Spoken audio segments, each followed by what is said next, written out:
जय हिंद हमारे प्यारे बच्चों। आज हम पढ़ाने वाले हैं आपको क्लास 10th का केमिस्ट्री का पहला लेसन। पता होना चाहिए उसका नाम रासायनिक अपक्रिया एवं समीकरण। ठीक है, तो आज पढ़ाने से पहले स्टार्ट करते हैं। और हमारे चैनल पे जो भी लोग अगर नए हैं तो चैनल को सब्सक्राइब और लाइक जरूर कर दीजिएगा, साथ में कमेंट भी कर दीजिएगा कि वीडियो कैसा है। अगर आप क्लास 10th के हैं तो 10th के ही होंगे तो वीडियो देख रहे होंगे। साथ में आपको हम बता दें कि अगर आपको किसी प्रकार का पीडीएफ नोट्स अगर चाहिए या मॉडल पेपर चाहिए किसी भी बोर्ड का, तो आप जरूर कमेंट कीजिएगा कि आपको पीडीएफ के तौर पे दे दिया जाए।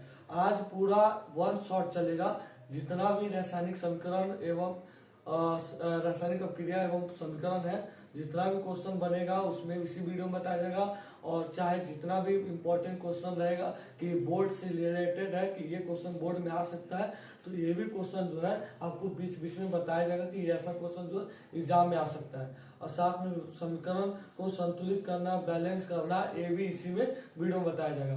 तो अगर आप क्लास 10th के हैं तो आप वीडियो आप ही के लिए है और 100% श्योर है कि भाई आप लोग पूरा ढंग से पूरा वीडियो देखेंगे और कंप्लीट ही वीडियो देखेंगे। चलिए ज्यादा समय ना लेते हुए हम स्टार्ट करते हैं। चलिए, तो आज हम आपको पढ़ाने वाले हैं, क्या पढ़ाने वाले हैं, लेसन का नाम है क्या,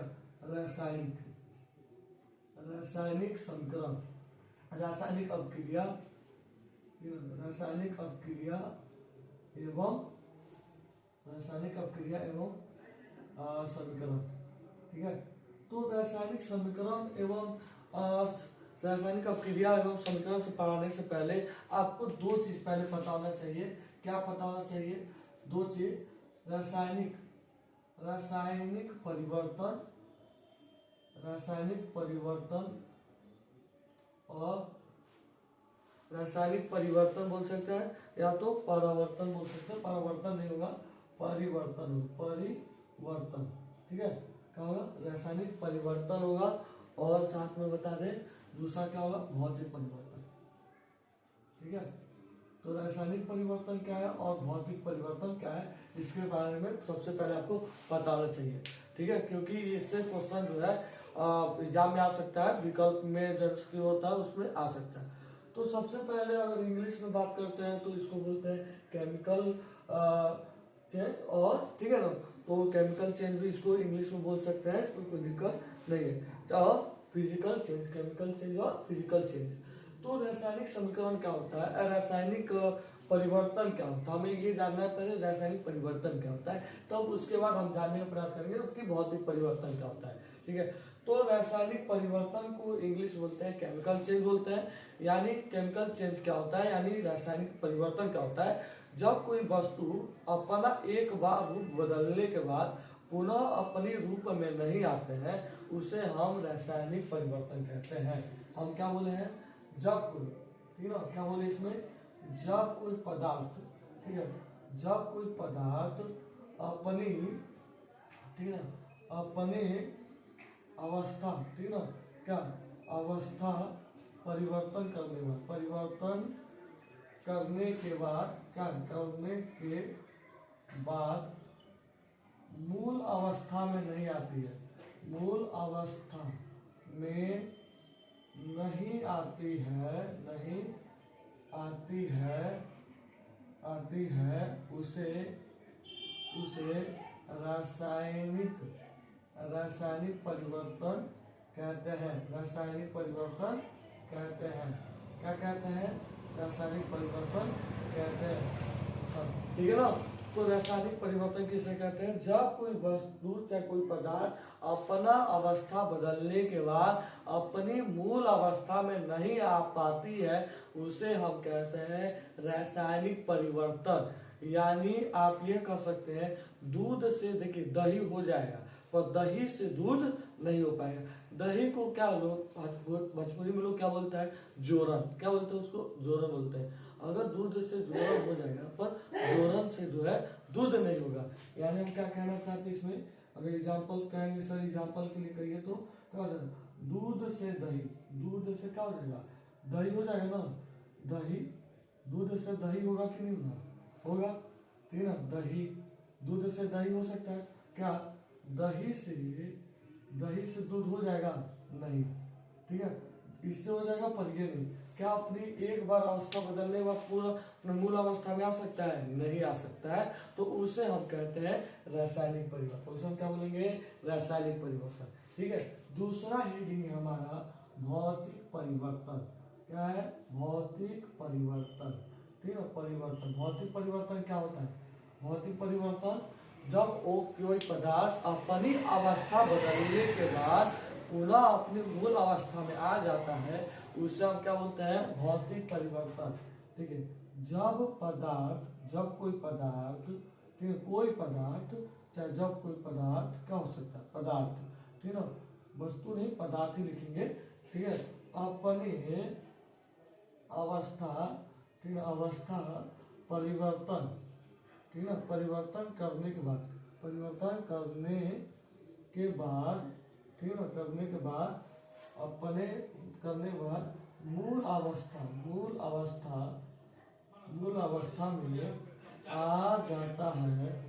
जाता है, उसे हम क्या बोलेंगे? भौतिक परिवर्तन। क्या बोलेंगे? भौतिक परिवर्तन बोलते हैं। क्या बोलते हैं? भौतिक परिवर्तन कहते हैं। भौतिक परिवर्तन जैसे एग्जाम्पल में पानी से बर्फ, पानी से क्या हो सकता है? बर्फ। और बर्फ से पानी हो सकता है कि नहीं हो सकता है? हो सकता है ना। देखिए हम क्या कहना चाहते हैं, रासायनिक अपक्रिया एवं समीकरण से पहले आपको दो टॉपिक के बारे में पता होना चाहिए। कौन कौन से टॉपिक के बारे में पता होना चाहिए? रासायनिक परिवर्तन एवं भौतिक परिवर्तन, फिजिकल चेंज और chemical change, chemical change and physical change, क्योंकि इससे आपका एक नंबर का क्वेश्चन बन सकता है। हम वीडियो के शुरू में ही पहले बोले थे कि आपको क्या करना है कि बीच में हम बताते रहेंगे कि कैसा क्वेश्चन एग्जाम में आ सकता है, किस प्रकार का क्वेश्चन आ सकता है, कितने नंबर का भी आ सकता है। तो यहाँ पे इस दोनों परिभाषा से एक नंबर का जो है क्वेश्चन बन के आ सकता है कि बताइए भौतिक परिवर्तन कौन सा है। विकल्प में आ सकता है, 4 ऑप्शन दे देगा, निम्नलिखित में बताइए भौतिक परिवर्तन कौन सा है, या तो बोल देगा निम्नलिखित में बताइए रासायनिक परिवर्तन कौन सा है। तो उसमें आपको ये देखना है कि रासायनिक परिवर्तन क्या होता है? जब पदार्थ अपने अवस्था परिवर्तन करने के बाद मूल अवस्था वाली अपनी अवस्था में, मूल अवस्था जो अवस्था में थे परिवर्तन के पहले, उसे मूल अवस्था बोलते हैं। मूल अवस्था में नहीं आ पाते हैं, उसे हम क्या बोलते हैं? रासायनिक परिवर्तन कहेंगे। उसे क्या बोलेंगे? रासायनिक परिवर्तन। ठीक है, और उसके बाद हम कहते हैं भौतिक परिवर्तन क्या होता है? जब कोई पदार्थ, ठीक है, जब कोई पदार्थ अपने अवस्था में परिवर्तन करने के बाद, अपनी अवस्था परिवर्तन करने के बाद अब मूल अवस्था में, अपने मूल अवस्था में अगर आ जाते हैं, तो उसे हम क्या बोलेंगे? भौतिक परिवर्तन कहते हैं। उसे हम क्या बोलेंगे? भौतिक परिवर्तन कहेंगे। ठीक है ना। यानी जैसे पानी से बर्फ होना, क्या? पानी से बर्फ होना, या तो देखिए पानी से बर्फ हो जाएगा कि नहीं हो जाएगा, पर बर्फ से पानी भी हो जाएगा। एक बार अपना अवस्था चेंज करने के बाद क्या हो रहा है? पुनः अपने अवस्था में आ जा रहा है कि नहीं आ जा रहा? तो जो एक बार अवस्था चेंज करने के बाद पुनः अपने अवस्था में आ जाएगा, उसे हम कहेंगे भौतिक अवस्था। रासायनिक अवस्था क्या होगी? जब एक बार अपना जगह कह रहा अपना अवस्था चेंज करने के बाद अपनी मूल अवस्था में नहीं आता है, उससे हम कहेंगे क्या बोलेंगे? रासायनिक परिवर्तन। चलिए आगे।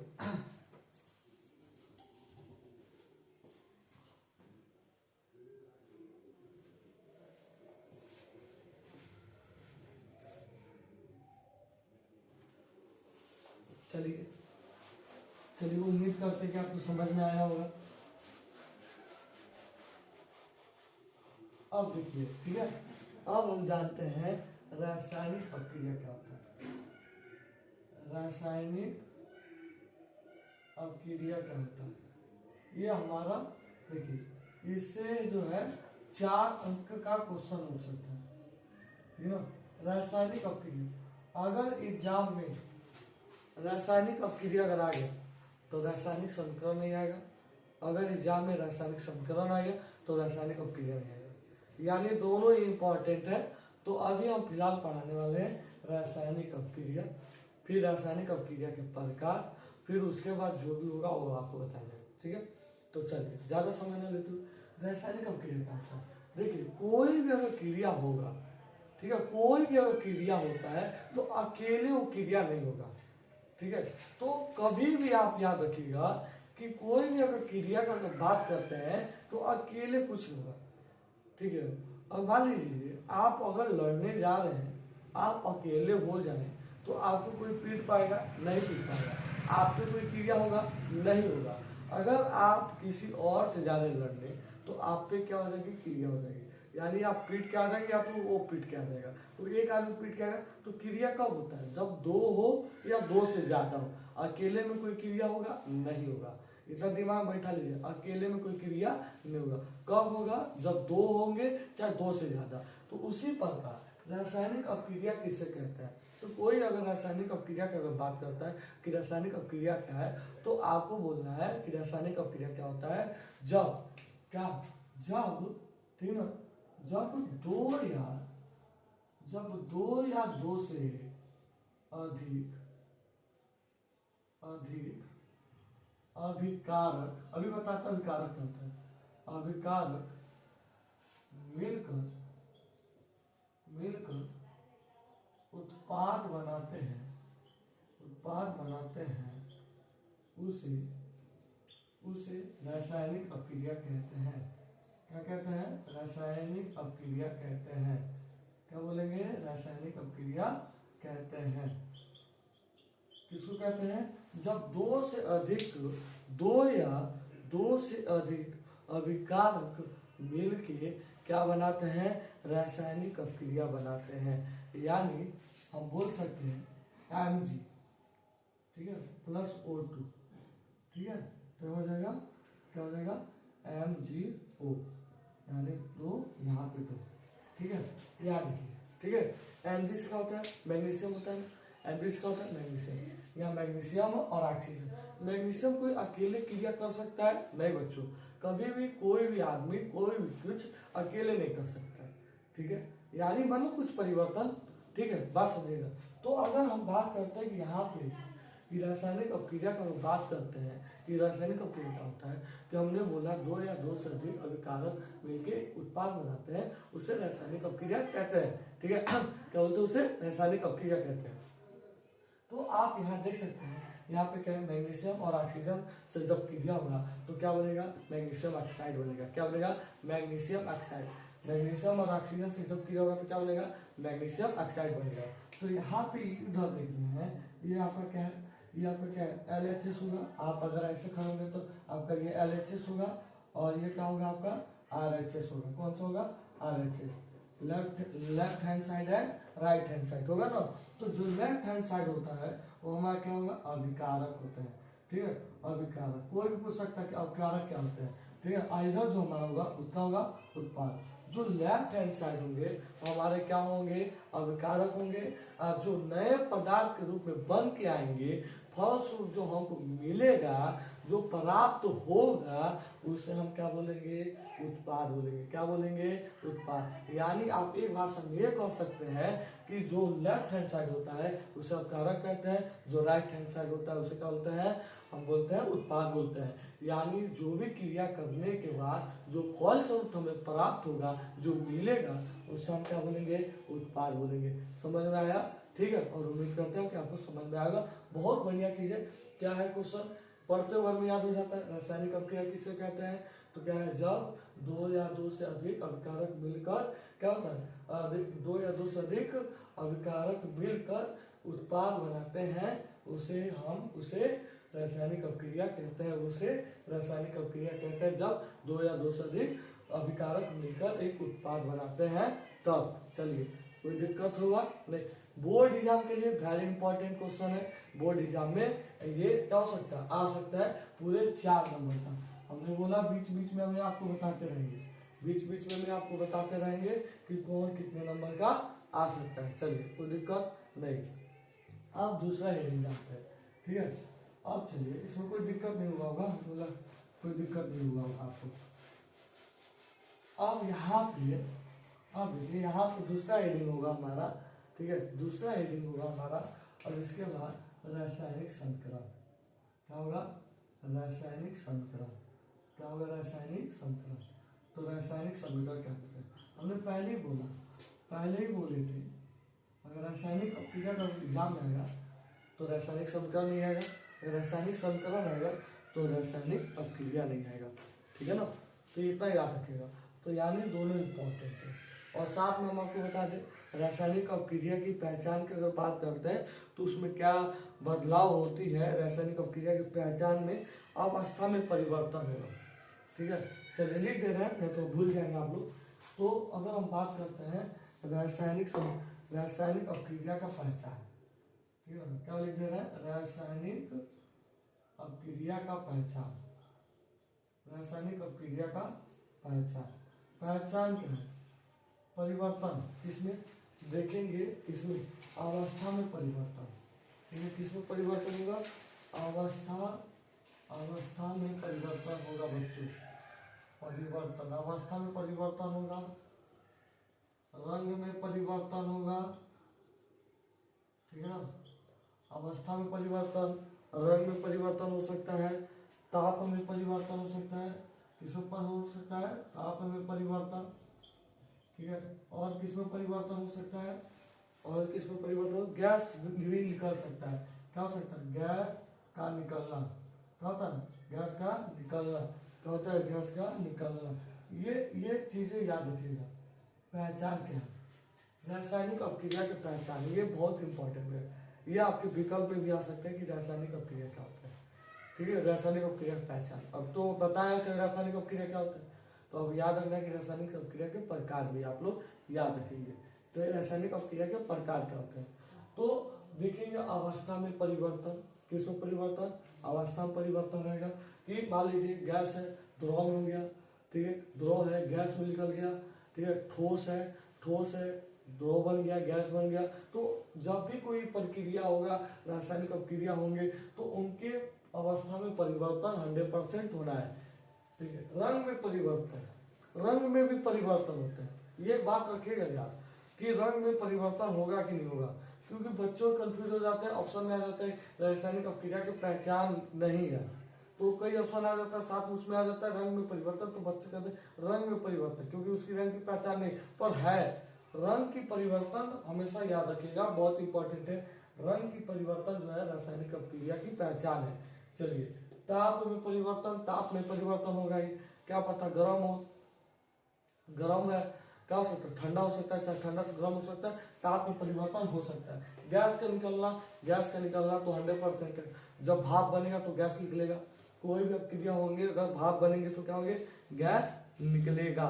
चलिए अब हेडिंग डालते हैं, जो हेडिंग डाले थे वो क्या, रासायनिक समीकरण, ठीक है ना। रासायनिक समीकरण क्या है, रासायनिक समीकरण, रासायनिक समीकरण क्या होता है, ठीक है। चलिए रासायनिक समीकरण की बात बता दें।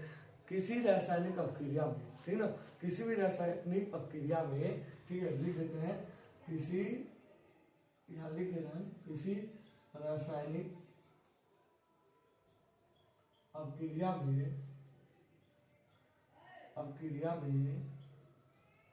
भाग लेने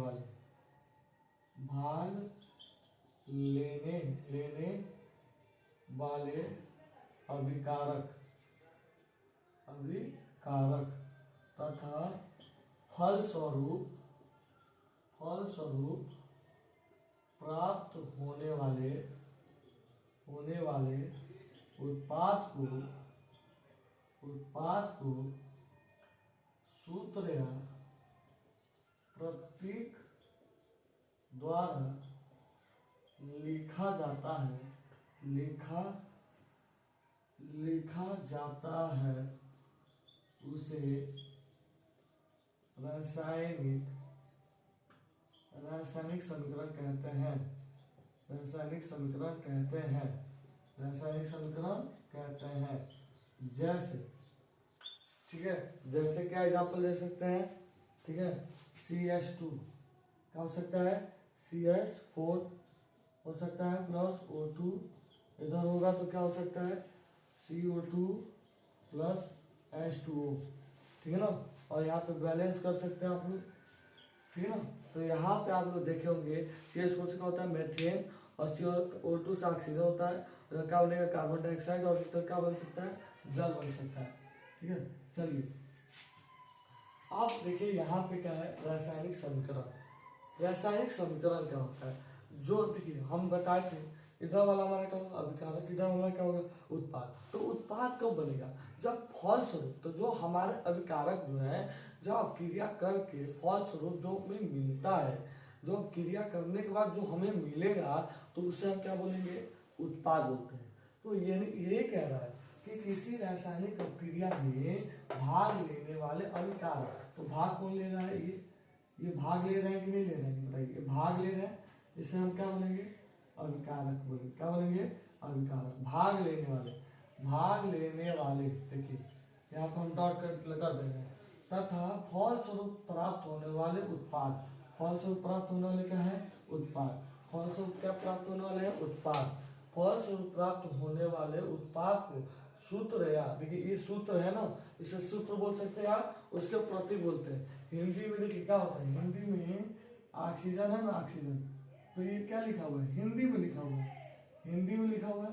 इसका सूत्र क्या होता है, O2 होता है कि नहीं होता है। तो वही कह रहा है कि जो हमारे अभिकारक है, फलस्वरूप जो प्राप्त होने वाले उत्पाद है, उसे हम सूत्र या प्रतीक के माध्यम से लिखते हैं, तो उसे हम क्या बोलेंगे, उसे हम बोलेंगे रासायनिक समीकरण। क्या बोलेंगे, रासायनिक समीकरण। स्क्रीनशॉट मार लीजिए, देखिए 4 नंबर का एग्जाम में आ सकता है, आपके 4 नंबर के एग्जाम में आ सकता है कि रासायनिक समीकरण किसे कहते हैं। बहुत ही इंपॉर्टेंट है, ठीक है, एकदम 4 नंबर का जो है एग्जाम में जो है आ सकता है कि रासायनिक समीकरण किसे कहते हैं, भूलना नहीं है, पहले बता दे रहे हैं। ठीक है, तो और देखिए ये क्या होता है, CH4 क्या होता है, मेथेन होता है, ये क्या होता है, ऑक्सीजन। मेथेन और जब ऑक्सीजन से क्रिया होता है तो क्या बनेगा, कार्बन डाइऑक्साइड, और क्या बनेगा, जल बनेगा। कार्बन डाइऑक्साइड बनेगा और जल बनेगा। ठीक है, चलिए समझ में आ ही रहा होगा। अब देखते हैं, अब हम जानते हैं, ठीक है, अब हम पढ़ते हैं क्या, अब हमारा इसके बाद हेडिंग रहेगा रासायनिक समीकरण को संतुलित करना।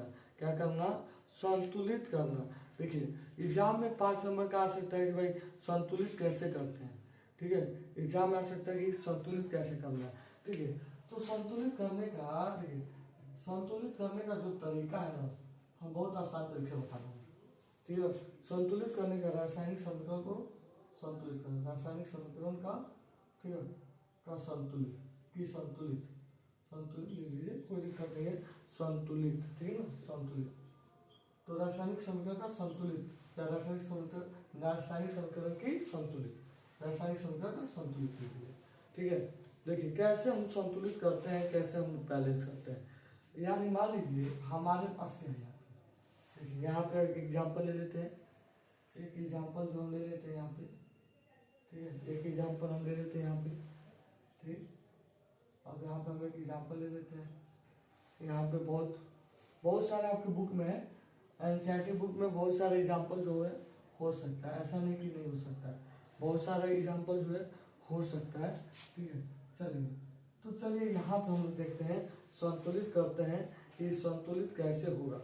ठीक है, तो सबसे पहले यहाँ देखेंगे तो एन कितना है, 1 है, यहाँ पे एन कितना है, 2 है ना। देखिए यहाँ पे नाइट्रोजन यहाँ पे कितना है, 1 है, यहाँ पे नाइट्रोजन कितना है, 2 है कि नहीं।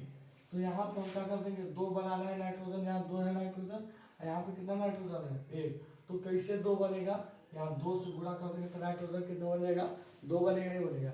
यहाँ देखिए पहले से नाइट्रोजन यहाँ पे कितना है, 2, और यहाँ पे नाइट्रोजन कितना है, 1।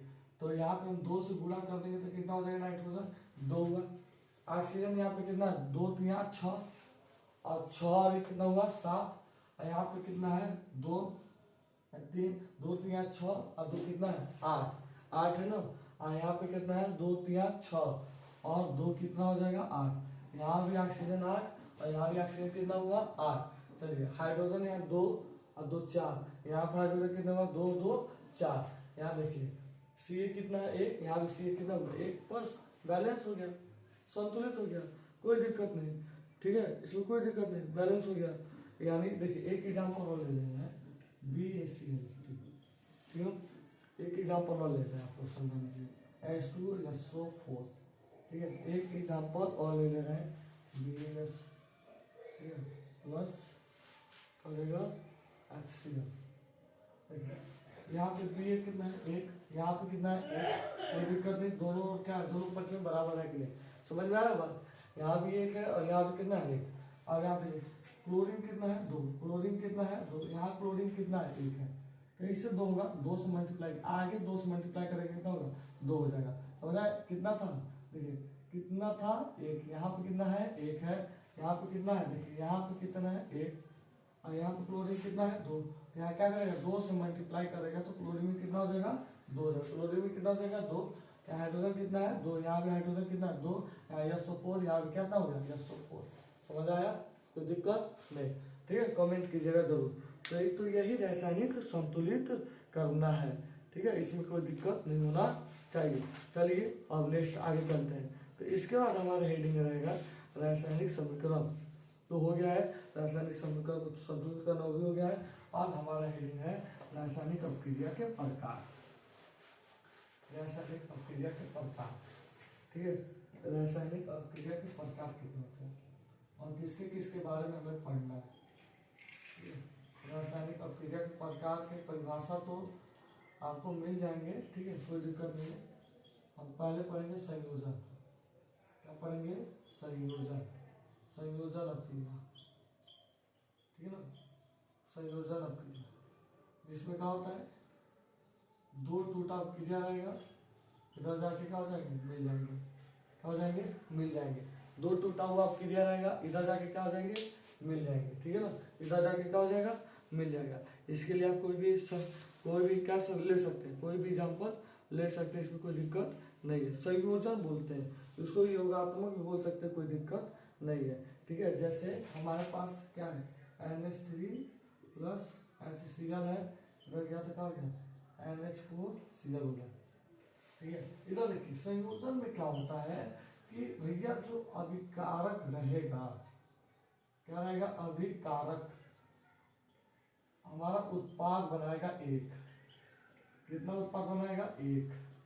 भैया ये जानो संयोजन में ये जानो कि जितना हमारे पास रासायनिक समीकरण होगा, जो भी होगा, तो अभिकारक जितना हो, 1 हो, 2 हो, 3 हो, 4 हो, 5 हो, फलस्वरूप हमें अभिकारक 1 ही मिलेगा।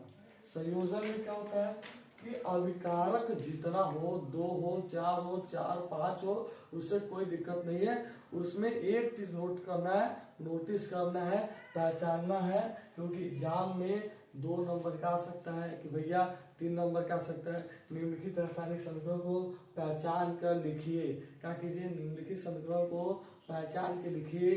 संयोजन है, वियोजन है, विस्थापन है, विस्थापन है क्या है, उसमें छिपी है कि उसमें शोषित है, बहुत इंपॉर्टेंट क्वेश्चन है, बोर्ड के लिए बता दे रहे हैं।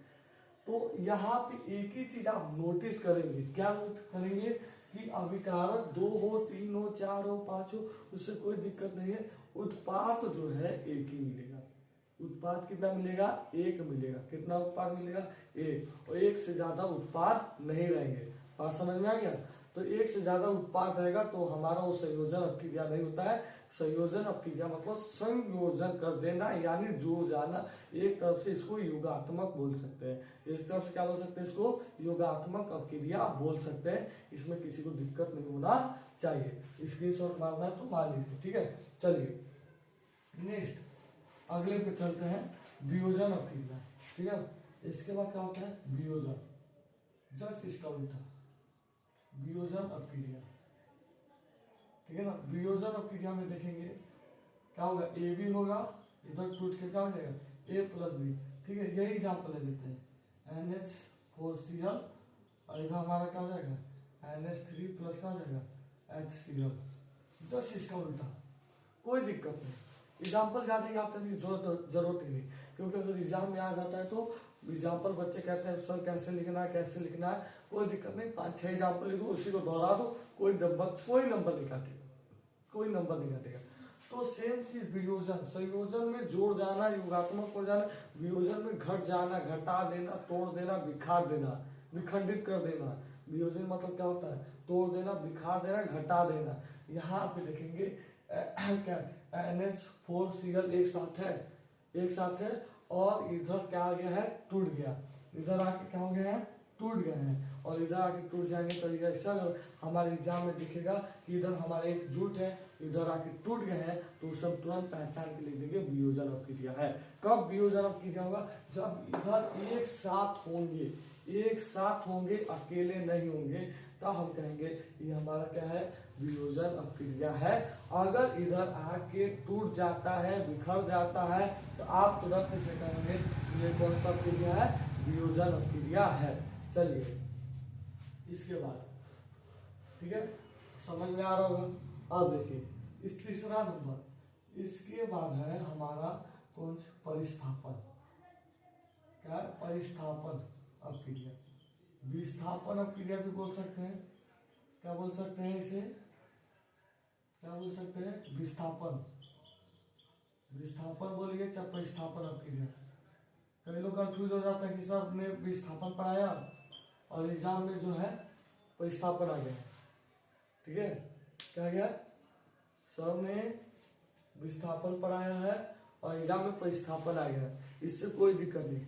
इसको जो है एकदम कॉमेडी भाषा में इसको समझाते हैं, बहुत ही आसान भाषा में, कोई दिक्कत नहीं, इसमें आपको कोई दिक्कत नहीं करने देंगे। देखिए इसमें हम आपको एक एग्जाम्पल ऐसा समझाते हैं, यानी पहले लिख देते हैं A प्लस लिख देते हैं BC, इधर लिख देते हैं AC प्लस क्या लिख देते हैं B। ठीक है, एकदम बढ़िया से एग्जाम्पल समझा रहे हैं। ठीक है, यहाँ पे FE, ठीक है, यहाँ पे MCU, ठीक है, यहाँ पे बहुत बढ़िया एग्जाम्पल समझा रहे हैं आपको। SO4 इधर हो जाएगा FE, SO4 प्लस क्या हो जाएगा CU कॉपर, CU से क्या होता है कॉपर। बहुत बढ़िया एग्जाम्पल के तौर पे देखिए, एक कहावत सुने होंगे, बहुत फेमस चल रहा है इस समय, ठीक है, बहुत फेमस, पत्नी वाला, ठीक है ना, पति और पत्नी वाला, ये क्या हो गया, देवर। बहुत फेमस डायलॉग चल रहा होगा। क्या साफ सुथरा बात बताइए, तो कह रहा है, क्या बोल रहा है, ये कह रहा है साफ सुथरा बात बताओ, पति के संग रहना है कि देवर के साथ, तो करिए ना, तो आगे संग ना रहेंगे, किसके साथ रहेंगे, इनके साथ रहेंगे। समझ आ रहा है, किसके साथ, इनके साथ रहेंगे, हम आपके साथ नहीं रहेंगे।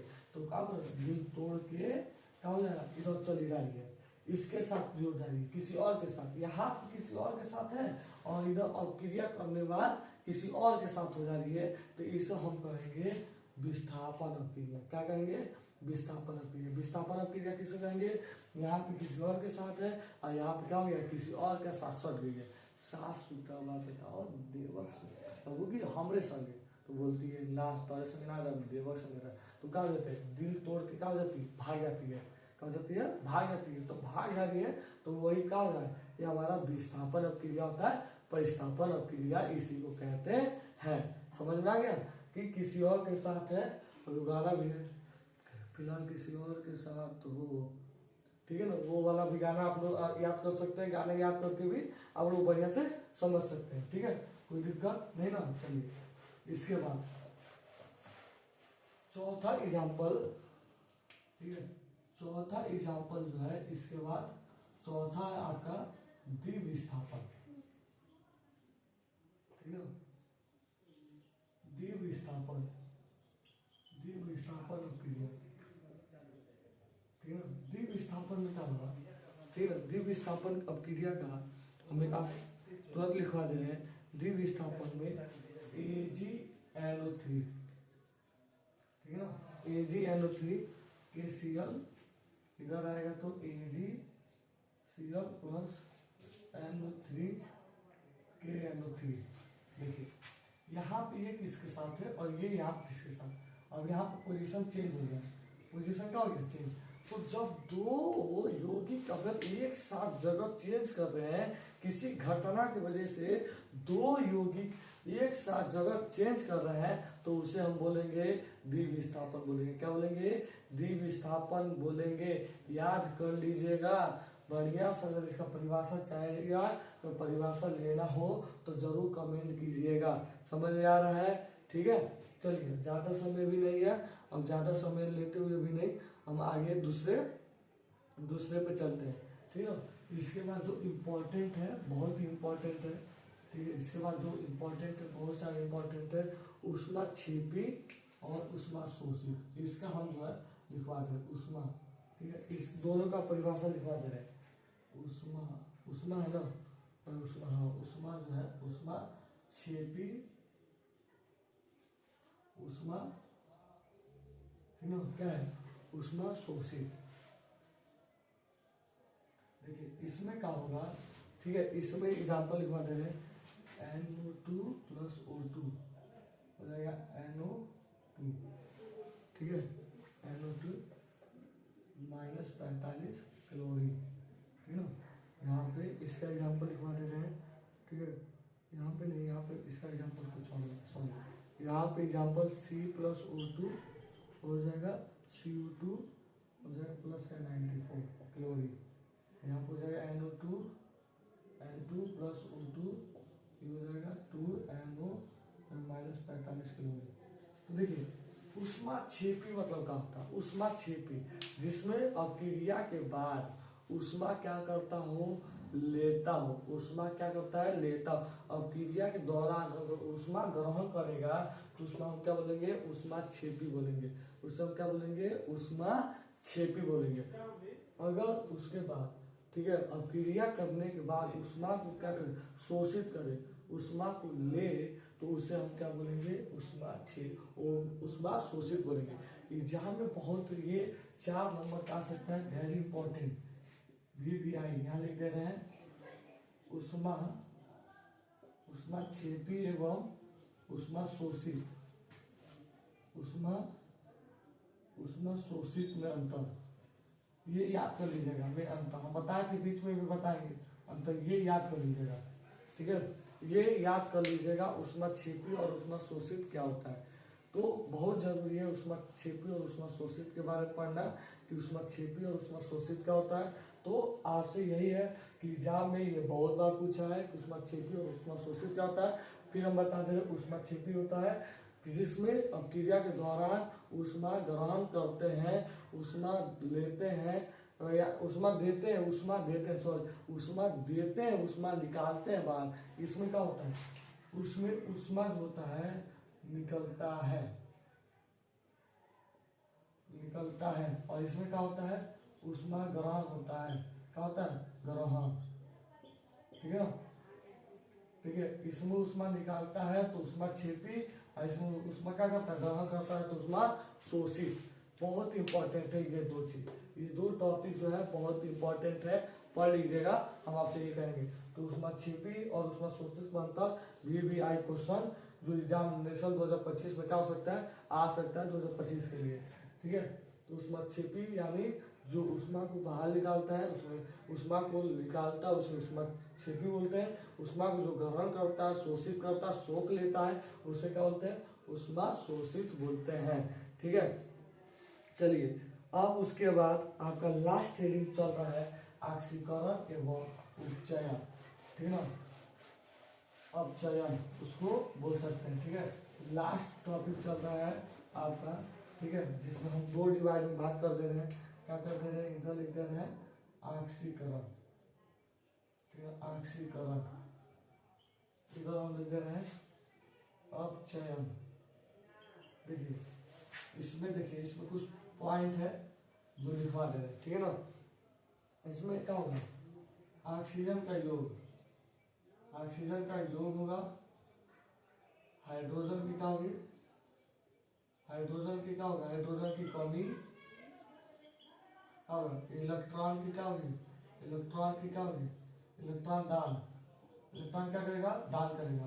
ठीक है, इसमें क्या होगा, उसका उल्टा, ऑक्सीजन की क्या होगी, ऑक्सीजन जो होगा क्या होगा, कम होगा, कमी।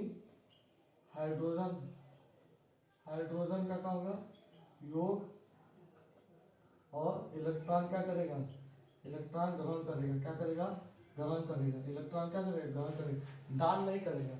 दान नहीं करेगा, बहुत इंपॉर्टेंट है, लास्ट टॉपिक है, ठीक है, लास्ट टॉपिक है, हम आपको बताते हैं लास्ट टॉपिक यही है कि ऑक्सीकरण और उपचयन, उपचयन अपचयन, ऑक्सीकरण क्या होता है और अपचयन क्या होता है, दोनों में अंतर आ सकता है।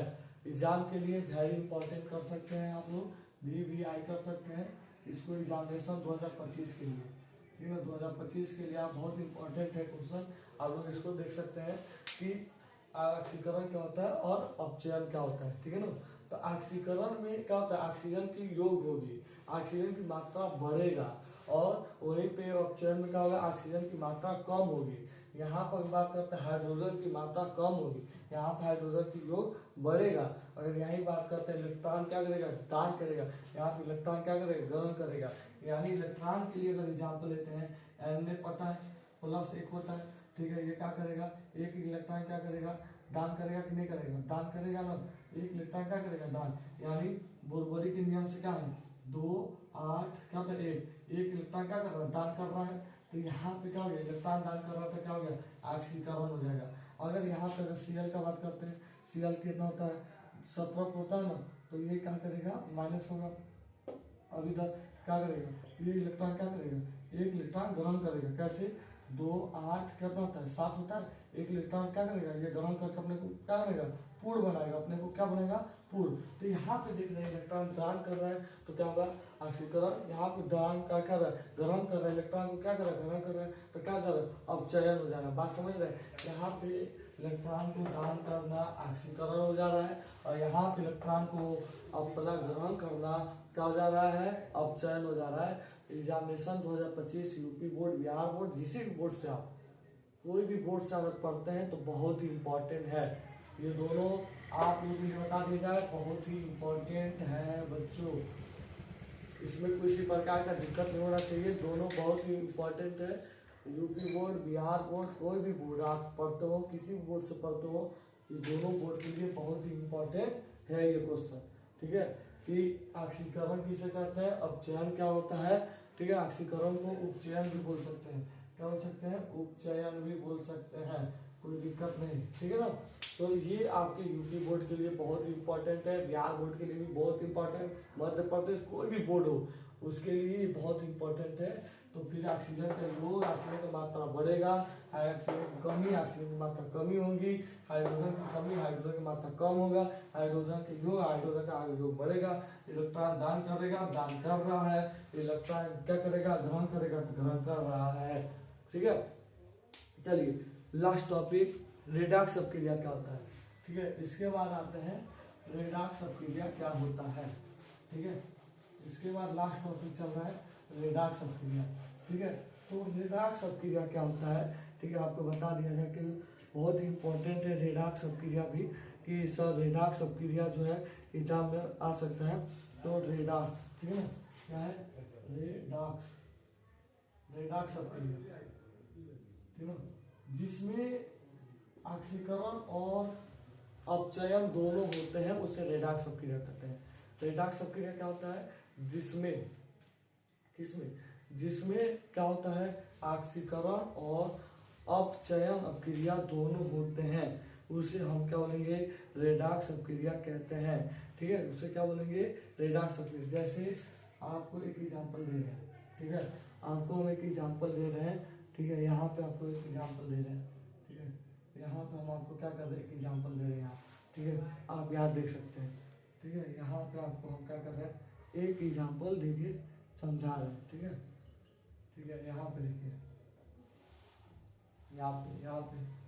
यहाँ देखिए एक एग्जांपल देके आपको समझा रहे हैं, ठीक है। यहाँ पे देखिए, यहाँ पे इलेक्ट्रॉन क्या किया, दान किया, क्या हो गया, ऑक्सीकरण हुआ, कम हुआ कि नहीं हुआ, और यहाँ पे क्या किया, माइनस में प्लस में हुआ, तो क्या हो गया, अपचयन हुआ कि नहीं हुआ। तो अगर एक साथ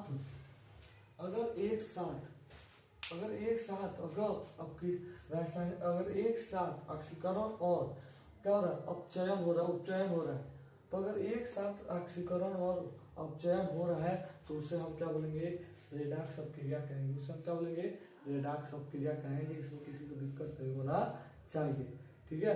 तो उसके बाद लास्ट इसके बाद है तो इसमें भी आपको नोट्स चाहिए तो आप कमेंट कर सकते हैं, कोई दिक्कत नहीं है, ठीक है।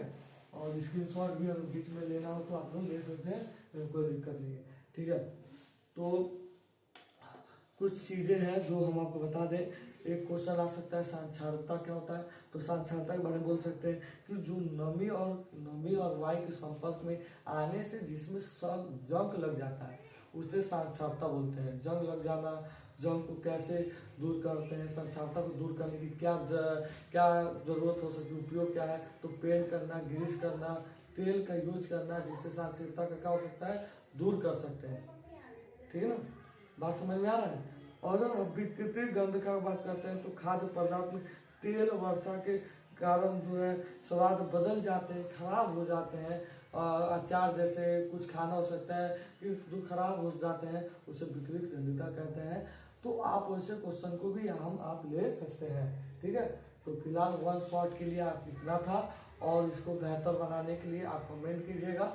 तो आज का जो हमारा लेक्चर था रासायनिक अपक्रिया एवं रासायनिक समीकरण, तो वन शॉट के तौर पे अब इस वीडियो को समाप्त यानी एंड हो गया है। तो उससे पहले हम आपको जय हिंद बोलेंगे, और अगर मेरे चैनल पर नए हैं तो जरूर सब्सक्राइब और लाइक कर दीजिएगा, कमेंट करके बताइएगा वीडियो कैसा है। जय हिंद।